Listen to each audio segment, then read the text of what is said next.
Simonelli, who's coming to us from Wuhan. Works on like a bunch of associated stuff in logic, philosophy of language, broadly sort of Pittsburgh school stuff.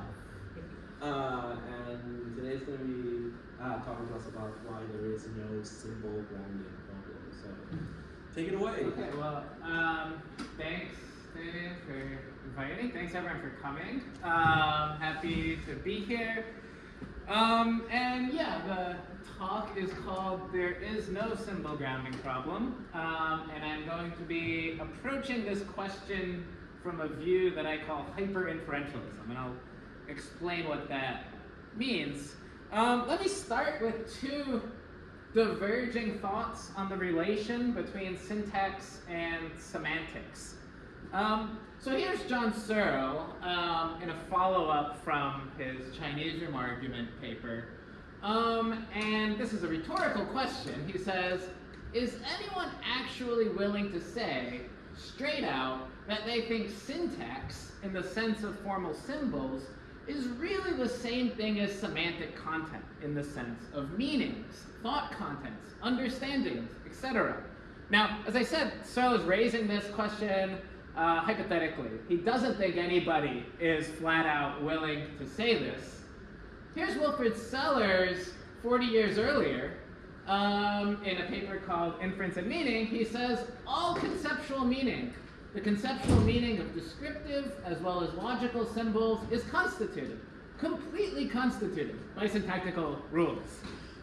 So I guess Searle at least didn't read this paper of Sellars, or if he didn't read it that carefully.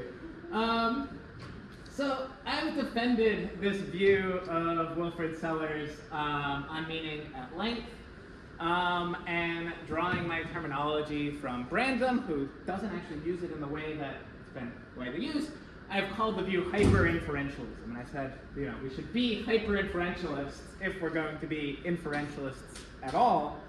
Okay, what is inferentialism? What is hyperinferentialism? Well, hyperinferentialism is just this view.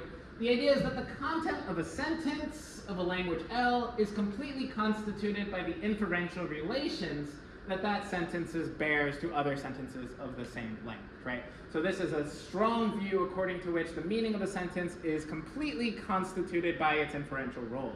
And this is what Sellars is endorsing in this passage.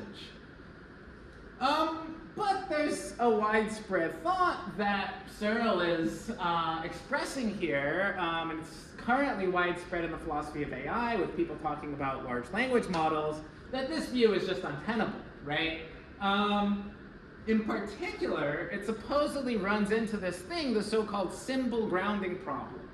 And this is what's supposedly demonstrated by Searle's famous Chinese room argument, right?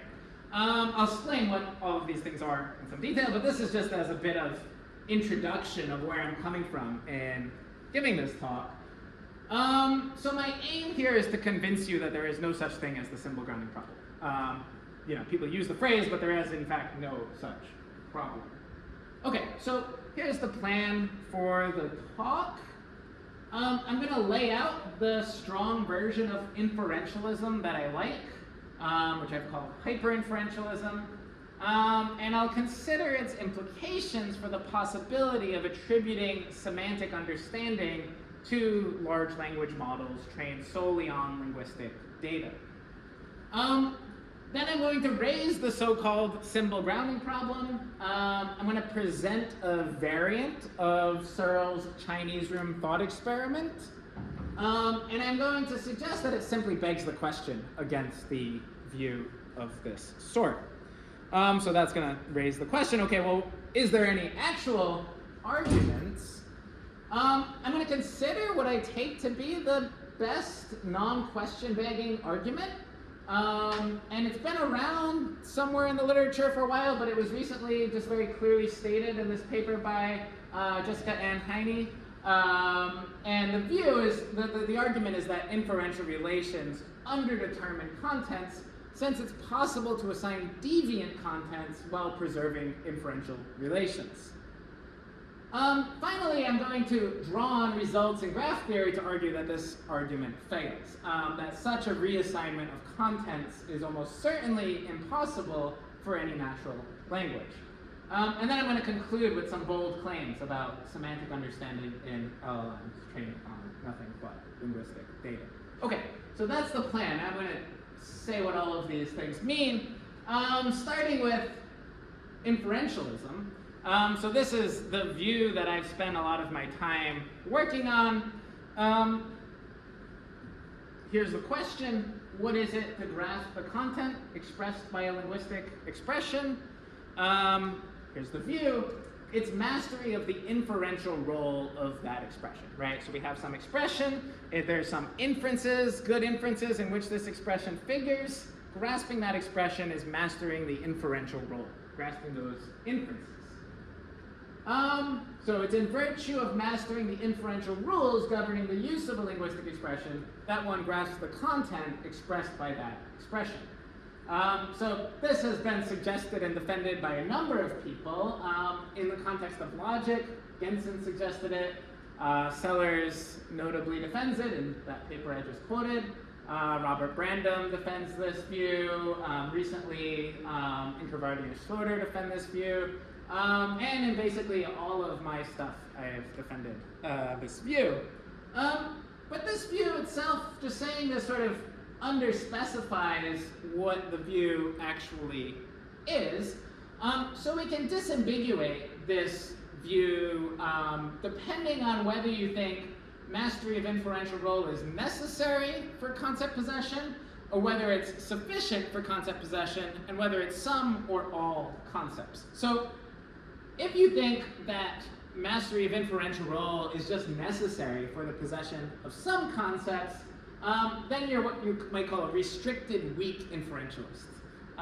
This is not a very bold or interesting view.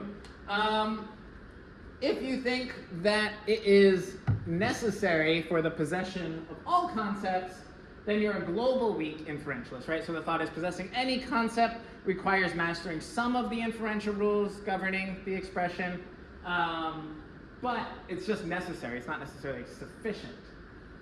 If you think mastery of inferential rule is sufficient for possession of some concepts, then you're a restricted, strong inferentialist.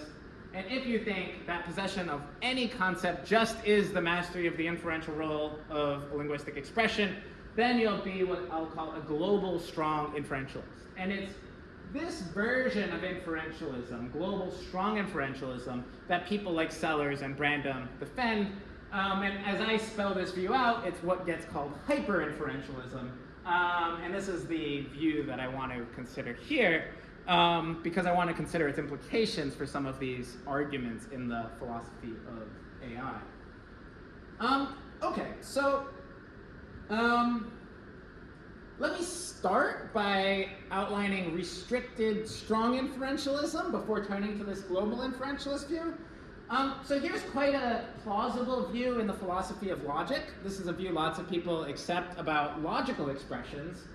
The view is the meaning of logical connectives like not, and, or, and so on, that these might be understood in terms of the inferential rules governing their use.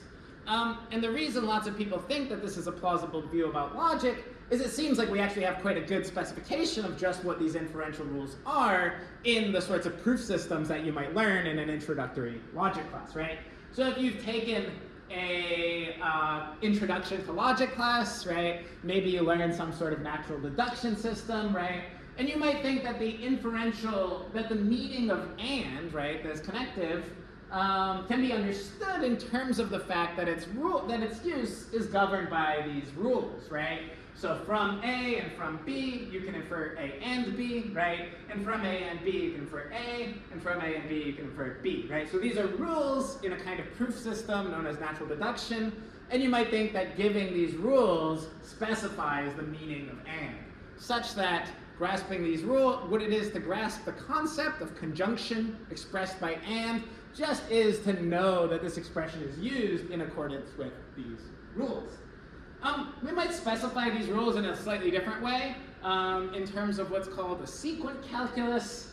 So basically this just says if some conclusion C follows from A along with B, then C follows from A and B, right? And if some conclusion A follows from some set of premises gamma, and B follows from gamma, then A and B follows from gamma, right? So this is just another way to codify the inferential rules governing the use of and. But the thought in logical inferentialism is that the meanings of logical expressions can be understood in terms of the rules governing their use in inferences, which might be specified by a formal proof system. So this sort of view is quite widespread. Global inferentialism is a sort of bolder thesis that not just logical words like and, but also what are called content words, things like red, sugar, guilt, take your favorite word, these can all be understood in terms of the inferential rules governing their use. So for instance, right, the meaning of red might be understood in terms of the fact that its use is governed by inferential rules such as the following. So from A is red, you can conclude A is colored.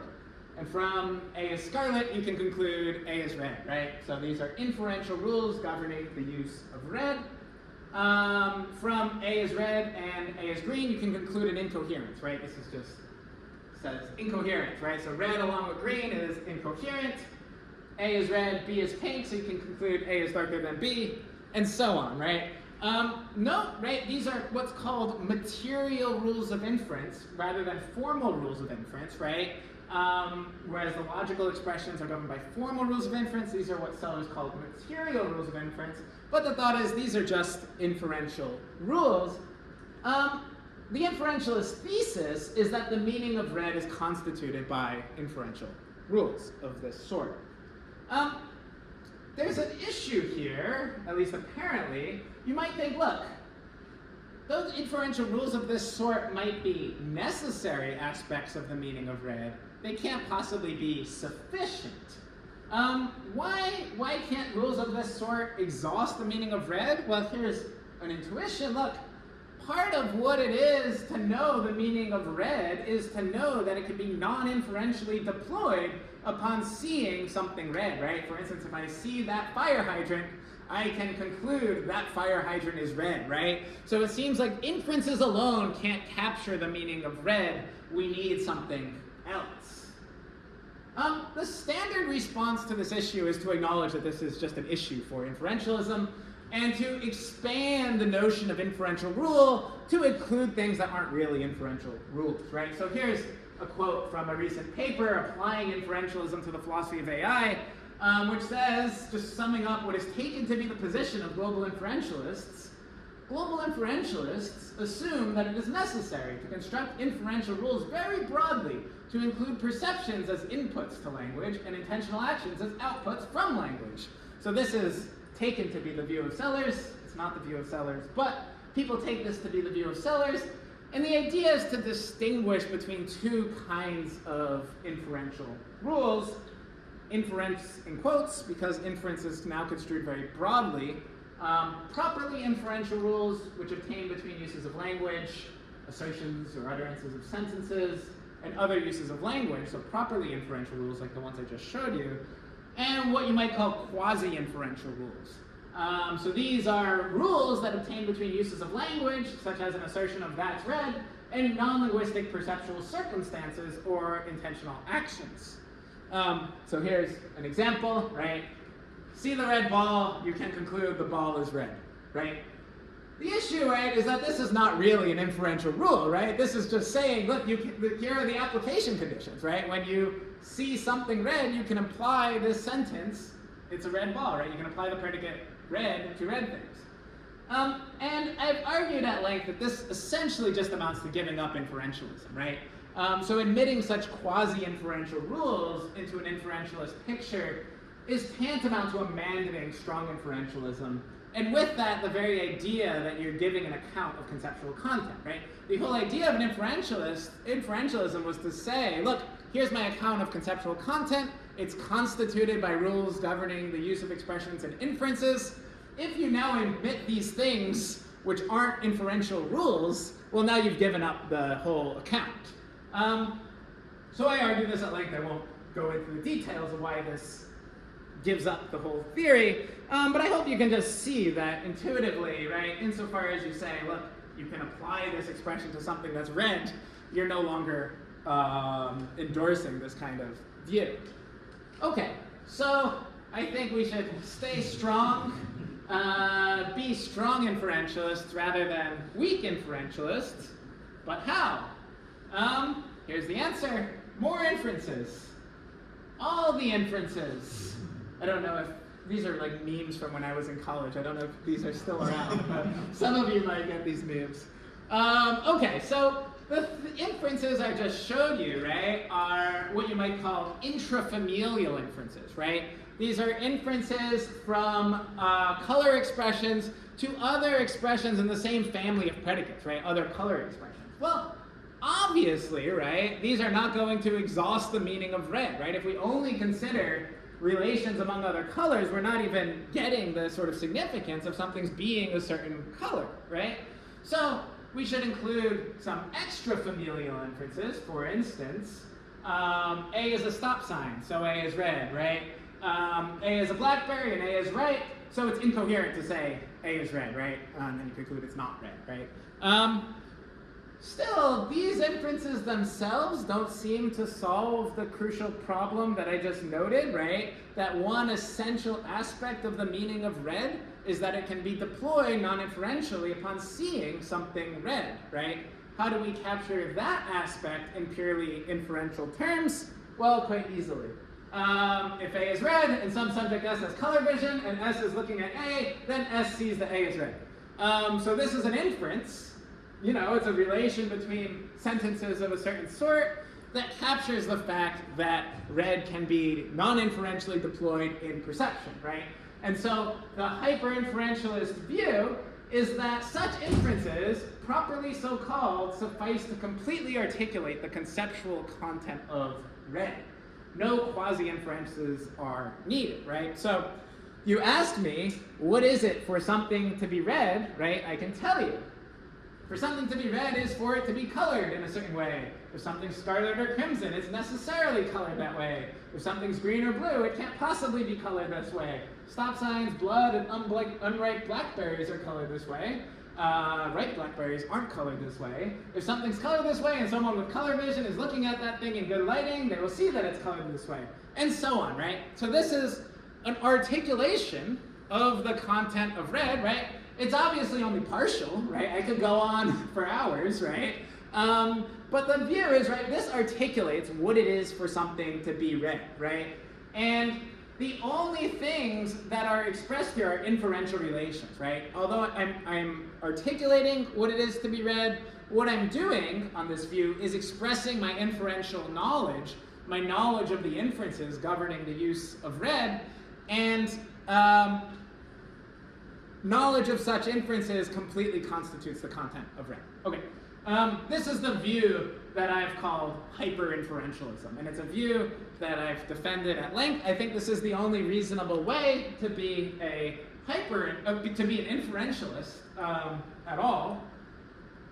Okay, so this is this view in philosophy of language that I've defended at length. I want to consider what the implications for this sort of view are when it comes to thinking about certain issues in philosophy of artificial intelligence that have become sort of quite prominent in recent years, specifically concerning whether or not we should think about large language models like DeepSeek or ChatGPT as really understanding what they're saying, as possessing what's called semantic understanding.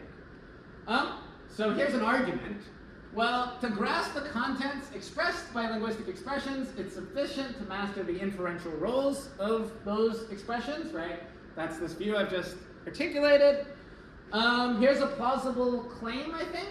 Training on linguistic data is in principle sufficient to master the inferential roles of the expressions that appear in that data. Here's a consequence. Training on linguistic data is in principle sufficient to grasp the contents expressed by the expressions that appear in that data. Consequence of this consequence, large language models like ChatGPT trained on nothing but linguistic data, actually they're trained on more than that now, but there's also pure language models, are in principle capable of grasping the contents expressed by the expressions that appear in their training data. So here's this argument, right, that these language models, right, which are basically trained on the internet to predict the next word in a series, and in doing so, seem to come to grasp the inferential rules governing the use of these expressions, right? If you engage with a conversation, right, if they ever say that something's red, they won't say that it's green all over, right? They manifest an understanding of these inferential rules. Well, if you're a global strong inferentialist, then it seems like this might be sufficient to attribute them full-blown conceptual understanding, grasping the contents expressed by these expressions.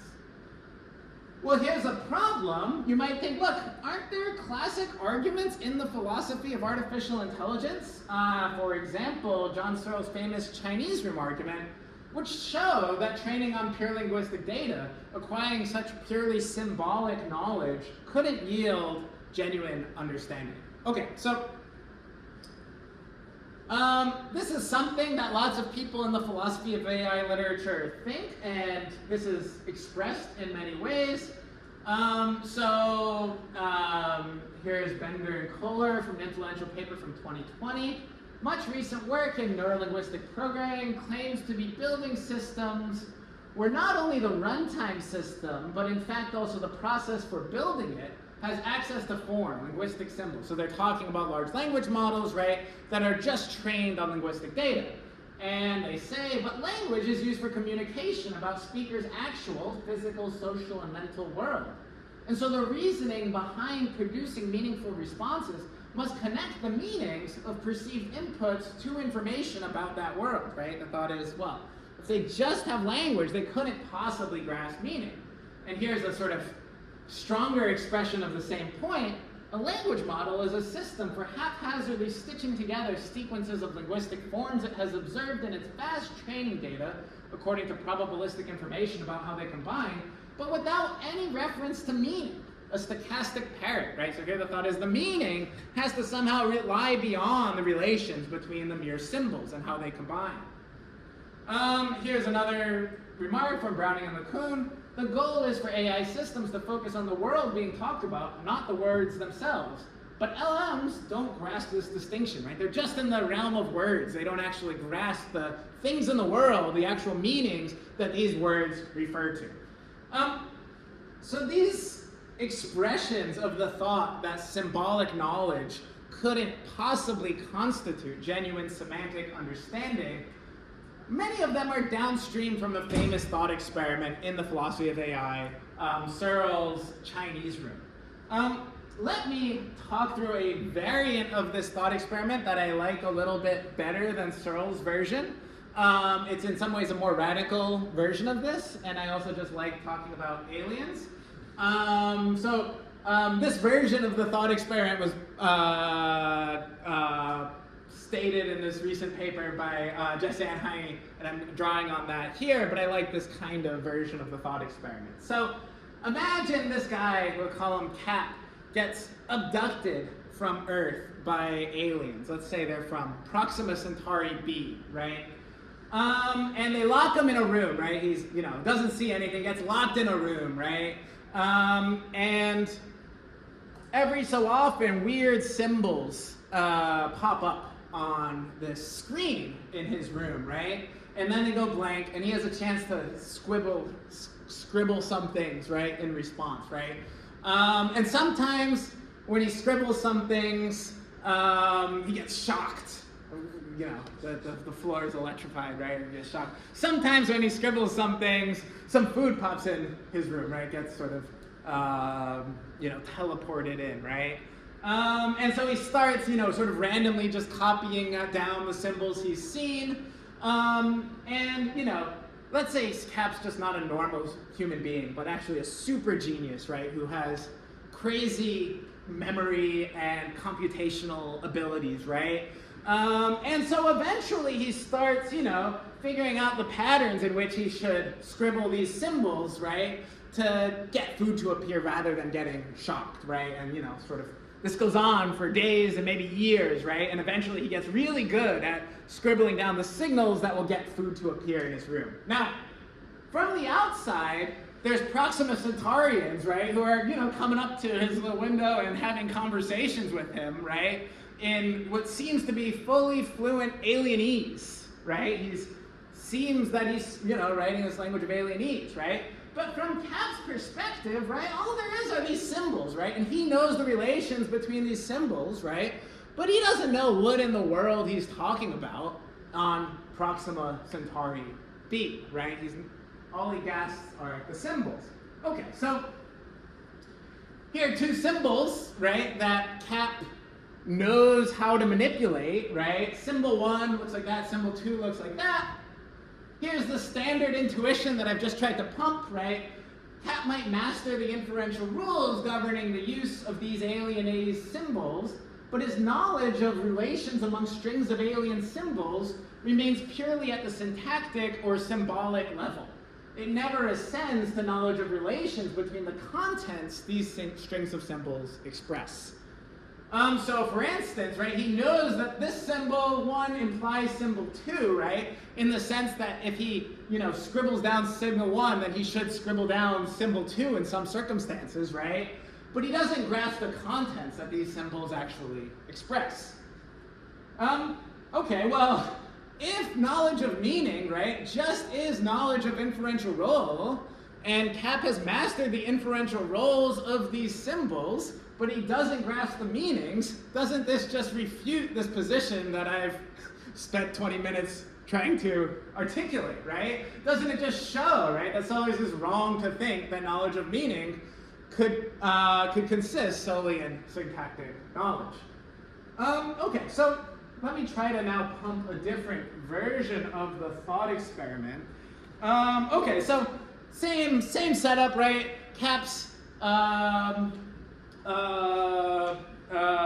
abducted, and then, eventually, maybe 3, 4, 5 years down the road, who cares? Some years down the road, right? Now read a description.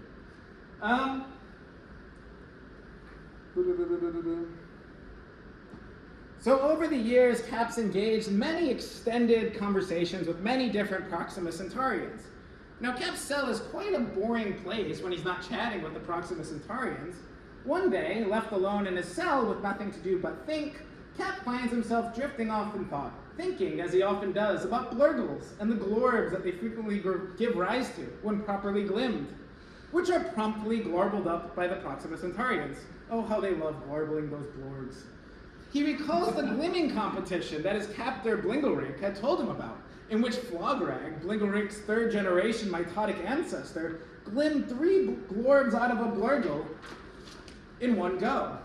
Of course, Cap knew that he himself, with his human body, lacked the bioelectric tendrils necessary to successfully glim a blurgle, but he still appreciated the craft, indeed the art, of blurgle glimming. The next day, Blingelrink comes to Cap with a story. They tell Cap that using only their rear tendrils, they managed to glim a blurgle into 3 thraxil glorbs at once, each fully iridized. No, there's no way, Cap replies in alienese. Blurgles don't act like that. And Cap is right. Blurgles don't act like that. Blingelrink, perhaps jealous of Cap's admiration of the planet's great glimmers, lied to Cap, and Cap, relying on his rich understanding of the propensities of blurgles, caught him. Okay, so Cap has never seen a blurgle. He's never seen anything on Proxima Centauri b, but he has a rich understanding of blurgles, right? He's acquired it through mastering the rules governing the use of the alienese symbols, right? So here again are symbol 1 and symbol 2. Here's the intuition I just tried to pump with my little science fiction story. So-called syntactic knowledge about relations between symbols is in fact sufficient for semantic knowledge of the contents they express. Insofar as he's really mastered the relations between all of the symbols, his knowledge that symbol 1 implies symbol 2 just is his knowledge that blurgles are glorbsponters. Now, of course, I acknowledge that this version is not nearly as intuitive as most people as the first one. And in fact, right, this thought experiment is fantastical, right? If we have a real person who gets abducted, right, and sent to Proxima Centauri B, they'll never understand what glorbs and blurgles are, right? But we're imagining that Cap is a super genius capable of mastering these rules, and if you think about it, right, the first version of the thought experiment is also fantastical, right? Cap's never going to acquire, if he's a normal human, he's never going to acquire full fluency in the language through linguistic training alone, right? For us humans, acquiring competency in a language requires more than just linguistic data, right? But we're imagining that Cap is a super genius with cognitive capacities that far extend beyond our own, right? And in this context, in fact, this version of the thought experiment is just as intuitive to me as the first version, right? Once we recognize that what we're imagining here isn't some human, right? Or normal human, right? I don't see why we shouldn't think of the thought experiment in these terms, such that through mastering the rules governing the use of these expressions, Cap comes to understand these things in the world of Proxima Centauri B that he's never had any contact with on Earth. Okay, so I just assert, right, here are two intuitions, right? The standard version of the Chinese room argument, or as I framed it, the alienese room argument, tries to pump the first intuition. I've just pumped the second, right? Okay, well, those are just intuitions. What are the actual arguments that this interpretation of the thought experiment, right? What I would want to say as a hyper-inferentialist, what are the actual arguments that this view is incorrect? And there's not many. So here's an influential paper by Stephen Harnad called The Symbol Grounding Problem, and that's where the title of this talk comes from. So here's Harnad, right? He says, suppose you had to learn Chinese as a second language. So this is another version of this kind of thought experiment. Suppose you had to learn Chinese as a second language, and the only source of information you had was a Chinese dictionary. The trip through the dictionary would amount to a merry-go-round, passing endlessly from one meaningless symbol or string of symbols, the definitens, to another, the definienda, never coming to a halt on what anything meant. Now, he calls this the difficult version of the thought experiment because, in fact, when you think about it a bit, you might say, well, if I'm quite clever, I might be able to figure out what these Chinese words mean, right? Because, you know, given a sufficient broad enough span of Chinese text, a sufficiently observant English speaker might notice systematic relations between, for instance, the string of Chinese symbols, Hanse, and the English word red, right? And in this way, decode, right, the language, right? And that's what, you know, cryptographers do, right? So this brings Harnad to consider what he calls the impossible version of the merry-go-round argument. So he says, suppose you had to learn Chinese as a first language, and the only source of information you had was a Chinese dictionary. This is more like the actual task faced by a purely symbolic model of the mind. How can you ever get off the symbol merry-go-round? How is symbol meaning to be grounded in something other than more meaningless symbols? This is the symbol grounding problem. So this is more like the situation of Cap, right? Who has to grasp the concepts of a truly alien language, right? So it would be a different situation, right, if he was abducted and sent off,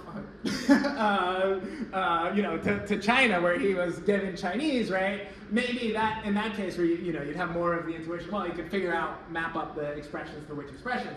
But in this case, right, there's sort of these alien contents, right, that are suited to the alien environment in which he's been inducted, right? And he has to grasp these contents through solely relations among symbols. And once again, I acknowledge, right, we do seem to have a default intuition, right, that acquiring grasps of new empirical concepts through nothing but knowledge of symbol-symbol relations is impossible. But I actually think that just looking at how amazingly competent LLMs trained on nothing but linguistic data have become, such that they seem to use words perfectly fluently, this should at least cast some doubt on this intuition, right? So these arguments from the 80s and 90s, right? People had this intuition, right? And there was nothing to cast doubt on it. There were no symbol manipulating systems, right, trained solely on linguistic data that exhibited even seeming semantic understanding. But now that we have systems that exhibit seeming semantic understanding, right, and seem to exhibit, semantic competence, we should at least be a little skeptical of this intuition, right? And once again, it's just an intuition, right? What are the actual arguments here? This famous paper by Harnett doesn't provide any. It just states this intuition that acquiring semantic knowledge through purely knowledge of symbol relations is impossible. But that's not an argument, it's just a statement, right? So sometimes people say, like, oh, there's the symbol grounding problem, as if there's some argument here. So far, we haven't actually seen an argument. So standard statements of the so-called symbol grounding problem simply beg the question against someone who maintains that semantic content expressed by symbols is simply constituted by syntactic relations between those symbols. Okay, so here's a question. Is there any actual argument here? Is there any actual argument against the view that knowledge of meaning could be acquired solely through mastery of syntactic relations that doesn't simply beg the question against the proponent of such a view? And there is at least one argument. And recently, this paper by Jesse and Heine has given expression to such an argument. Some version of this has been swirling around in the discourse for a while. Back when I wrote this hyperinferentialism paper, an anonymous referee raised this argument to me. I didn't have time to respond to it in the paper because it was already quite long. But the argument's been around for a while. But in this paper, there's a clear expression of it. So Heine calls it the symbolic flexibility argument. And here's her articulation of it.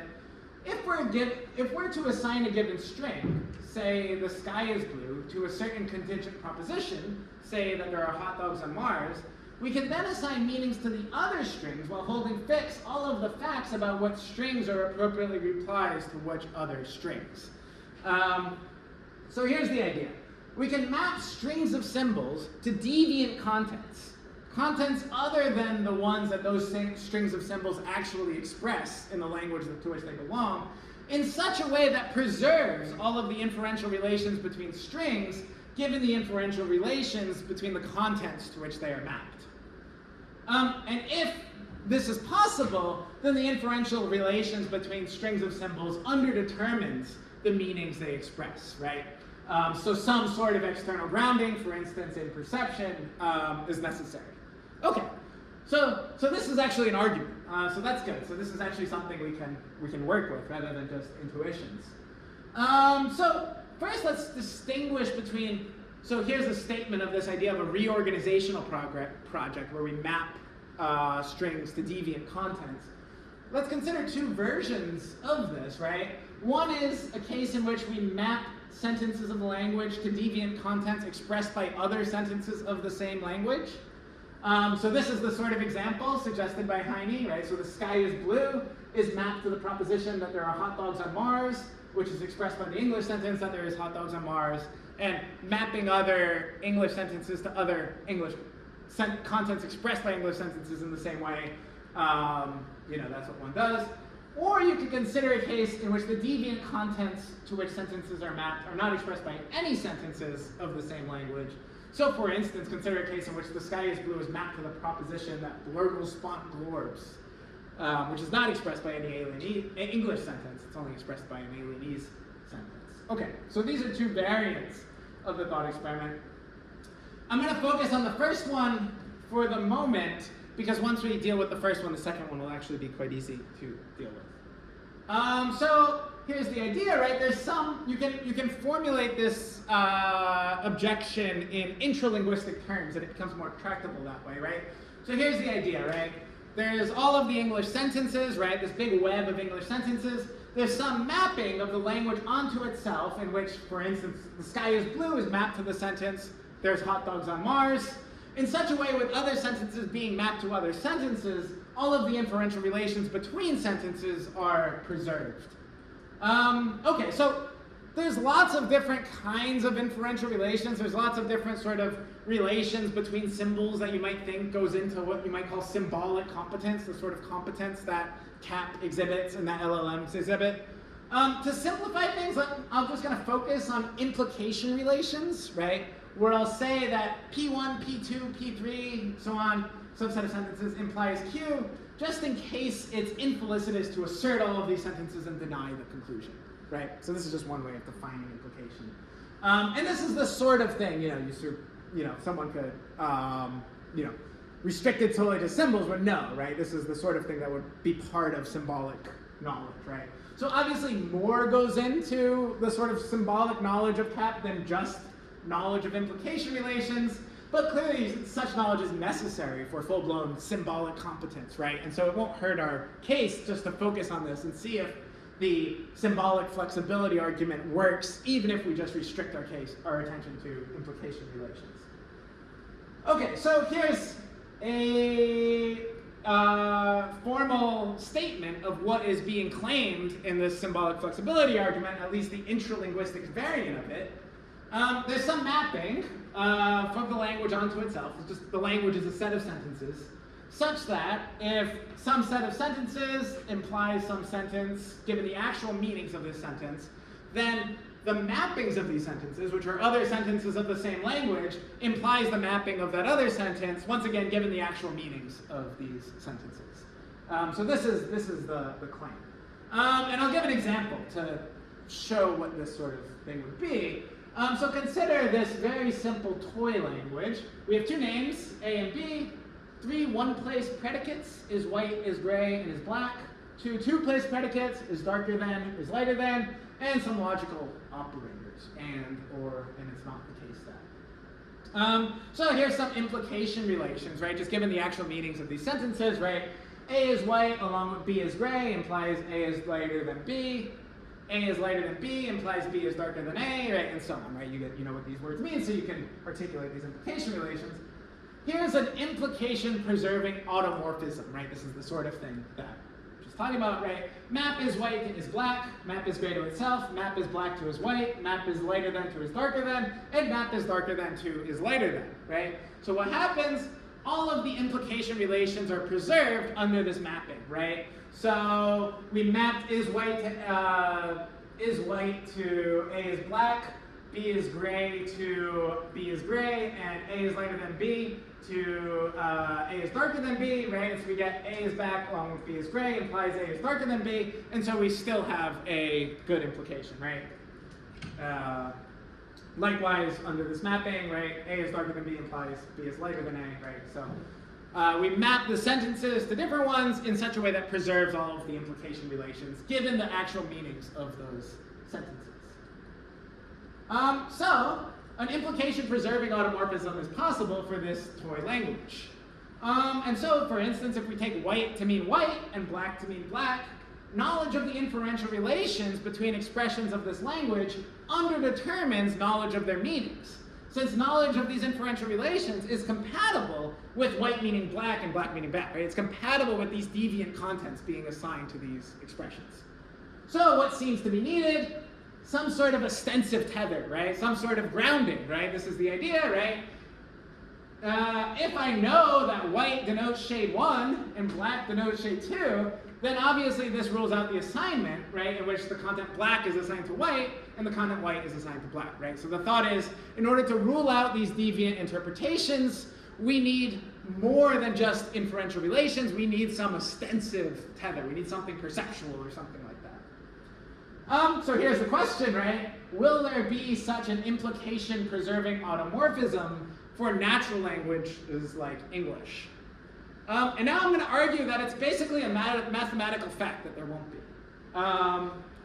So I'm going to draw on this field of mathematics called graph theory. I'm not going to get too much into any sort of mathy details, but here are the basic concepts. So a graph is just a collection of vertices and edges. And I'm going to be talking in particular about what's called directed graphs, where an edge goes from one vertices to the other, right? So there's a direction to the vertices. So officially an ordered pair, right? So this is just some notation. So we can draw a directed graph by putting a vertex as like a point, and then drawing an edge as an arrow going from one point to another, right? So here are two directed graphs. This one has the vertices A, B, and C. They both have vertices A, B, and C, right? This one has edges A, B, right? A to B, A to C, B to C, and C to B, right? Likewise over here, this one has AB, AC, CA, CB, right? So those are two graphs, right? Graph theory is just a very general theory about these sorts of things. So the idea of an automorphism in graph theory is bijection, so a mapping from the vertices of a graph, right, to itself, such that if you have some edge in the original graph, A, B, then in the edges of the graph to which you've mapped it, you have the mappings of those vertices. So this is just sort of formally what I've been talking about. So the trivial automorphism, right? So for any graph, right, you can map each vertex to itself, right, and the edges will be preserved, right? So a non-trivial automorphism is one which has some other automorphism. And if a graph has no other automorphism other than the trivial one, that's called an asymmetric graph. So here are the two graphs again, right? This one has a non-trivial automorphism, right? Because you can swap B and C, preserving all the edges. This one has no non-trivial automorphisms. There's no way to swap things and preserve all of the edges. And so you say this graph is asymmetric. Okay, so here's our question. Representing a natural language, sentences, and their implication relations as a directed graph, does the graph admit of non-trivial automorphisms? Okay, so there's some choice points in how we approach this question. At least now we have like a tractable question. So first, right, what kind of graph should we be working with, right? Should we work with a finite graph or an infinite graph, right? Actually, a lot will hang on this. So on the one hand, right, languages, natural languages, because language is recursive, contain an infinite number of sentences. But on the other hand, right, it's the crucial idea that the meanings of these sentences are generated from a finite set of basic meanings through a finite set of grammatical rules, right? The reason you get all of the infinite number of sentences, well, there's a finite number of basic meanings, right? And a finite number of rules for combining meanings to form new ones, such that, you know, a finite bit of knowledge can actually give you the knowledge of these infinite sentences. So, it's also not particularly contentious that knowledge of meanings of logical words like and could be acquired through linguistic training alone. So what we're really concerned with here is an automorphism among the basic meanings of the language, right? I can make this a little more precise, right? So focusing specifically on inferential knowledge, we can distinguish two levels of inferential knowledge. So level one is knowledge of the inferential rules of content words, like red and sugar. Level two is knowledge of the inferential rules like function words, like and, or, and not. So material inferences, like A is red to A is colored, and A is a stop sign to A is red, codified with basic material inferential rules like this, these constitute level one of the inferential relations of the language. And formal inferences, like the one from A is red and round to A is red, which determined by logical rules, which you could lay out with rules of a sequence calculus, these constitute level two, right? So really, we're concerned with level one, right? Because once you fix level one, that's going to determine all of the other languages, right? So you can specify logical rules such that all of the inferential relations between the logically complex sentences are going to be determined by the inferential relations between the atomic sentences. So really what we're concerned with is whether there's going to be a non-trivial automorphism on the level one inferences, on what I'll call the material inferential graph of a natural language. Okay, so here's the idea of a material inferential graph. So that things stay relatively uncomplicated, let's just simplify and suppose our language is like a simple propositional language, right? So we have a finite set of atomic sentences, which are related by these material inferences, and then an infinite number of complex sentences formed by conjoining these atomic sentences with various logical operators. So since we're concerned with the basic material inferential graph, take each element of the power set of atomic sentences, right? So you have the atomic sentences, right? Each subset of those atomic sentences gets to be a point of the graph. And define the edges of the graph like this.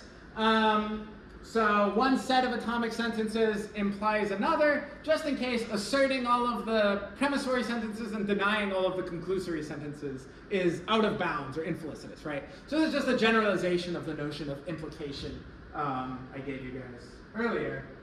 So you can define some sort of standard notions in this setup. Not that important. Okay, so thinking of a material inferential graph in this way, right? Consider again the toy language, right? There's 14 distinct atomic sentences.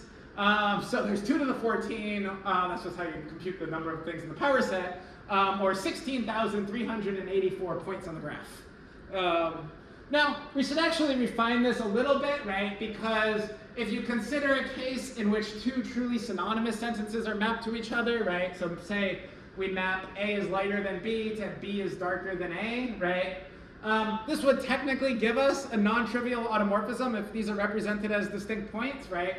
But it's not the sort of automorphism that we're concerned with, because what we're concerned with is mapping sentences to deviant contents. Since these 2 sentences have the same content, this wouldn't be a problem. So we sort these things into equivalence classes, just in case they're everywhere interinferable. And then we take the vertices of the graph to be the power set of such equivalence classes. This is a technical detail, it's not that important. But doing this, we reduce the number of inferentially distinct atomic sentences of our toy language to 12. Taking the power set of that, we have 4,096 vertices, right? So it's a lot of vertices, but it's relatively manageable. And we have an edge going from each of these just in case we have an implication in this multiple conclusion sense that I've defined. Okay, so now we have a precise statement of the fact that this language is symbolically flexible, right? There's a non-trivial automorphism of this language's material inferential graph, right? There's a way of moving it around such that you preserve all of the edges. Okay. So now that I've made this precise for our toy language, we can make some observations about this toy language and how it's different from natural language. This toy language is very, very different than natural language, not just in having less sentences, right? 14 atomic sentences, but in these sentences being very, very neatly inferentially structured. In fact, right, the inferential relations induced by the predicates are those corresponding to the 3-element chain, right? 0, 1, 2, ordered by less than and greater than. And such a simple and neat mathematical structure enables this sort of swapping. But natural languages are actually nothing like this. They are very messy and very connected. So though the inferential rules governing the English predicates darker and lighter than do include the inferential rules considered in our toy language, right? Like A is darker than B implies B is lighter than A. These predicates are also essentially inferentially connected to lots and lots of other expressions, right? So for instance, right, it's night in Shanghai and it's day in Chicago implies that it's darker outside in Shanghai than it is in Chicago, right? Part of knowing the inferential rules governing darker than and lighter than involves knowing their connections with other terms like day and night, right? And because of this, darker than and lighter than are thereby inferentially related to other terms that are connected to night and day, like sun, moon, time zone, rotation of the earth. And these terms are related to other terms, hydrogen, sunburn, jet lag, and so on, right? The inferential web of a natural language is very, very connected, right? There's all of these connections between the expressions. Also, these inferential connections aren't the result of a small set of systematic rules, right? They're the product of a complex and highly variegated set of interweaving factors. Some of these factors are the result of our own biology, right? Like maybe, you know, black and white are incompatible, has something to do with our sensory systems, right? Some are the result of like cultural contingencies, right? Like what we say about jet lag, for instance. Some are the result of scientific investigation, right? Like what we say about hydrogen and whatnot, right? And so on, right? There's all of these different factors that determines the web of inferential relations of a natural language. Okay, so here's the big payoff. For large finite graphs which are relatively well connected and whose edges are determined with some degree of randomness, symmetries are exceptionally rare, basically impossible. So if we just consider a simple model case, right, consider a graph that's genuinely random, right, so we have a bunch of points, and then to determine whether or not there's an edge between those 2 points, we like flip a coin, right? Or flip a coin with some fixed probability, right? The probability that any such graph has non-trivial automorphisms tends very sharply to 0 as the number of vertices increases. It's sort of exponentially tends towards 0. So obviously, right, a natural language, all the material inferences aren't genuinely random, but they're like determined by sufficiently heterogeneous, irregular, and unpredictable factors that it seems plausible to model the material inferential graph of a language as some kind of random graph.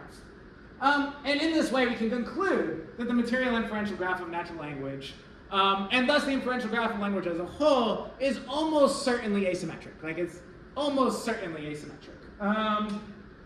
Okay, so this argument rules out the possibility of an intralinguistic variant of the symbolic flexibility argument, right? A case in which the sky is blue has been mapped to the proposition that there's hot dogs on Mars, for instance, with other sentences being mapped to other contents expressed by other English sentences. Since this possibility can be represented as a non-trivial automorphism on the language, so what about the extralinguistic variant? For instance, the case that the sky is blue is mapped to the proposition that blorgo spont glorbs.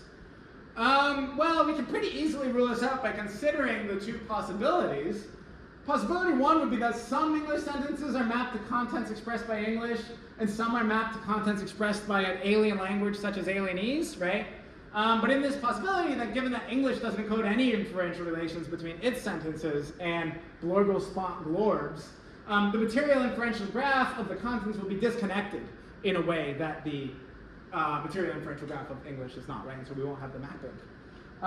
Or say we map all English sentences to the contents of some alien language as alienese. Well, in that case, right, this would require that the two inferential graphs completely align. But, you know, if this were the case, then I would just say, well, then they'd express the same contents, and we wouldn't have any problem at all. Okay, so that's a sort of technical argument that this objection fails. Turning back to CAP and then ChatGPT, right, why should we say that CAP, when CAP uses the symbols, symbol 1 and symbol 2, in the way that alien speakers use them, the patterns of his use are really flowing from his understanding that these terms are used to talk about blurgles and glorbs?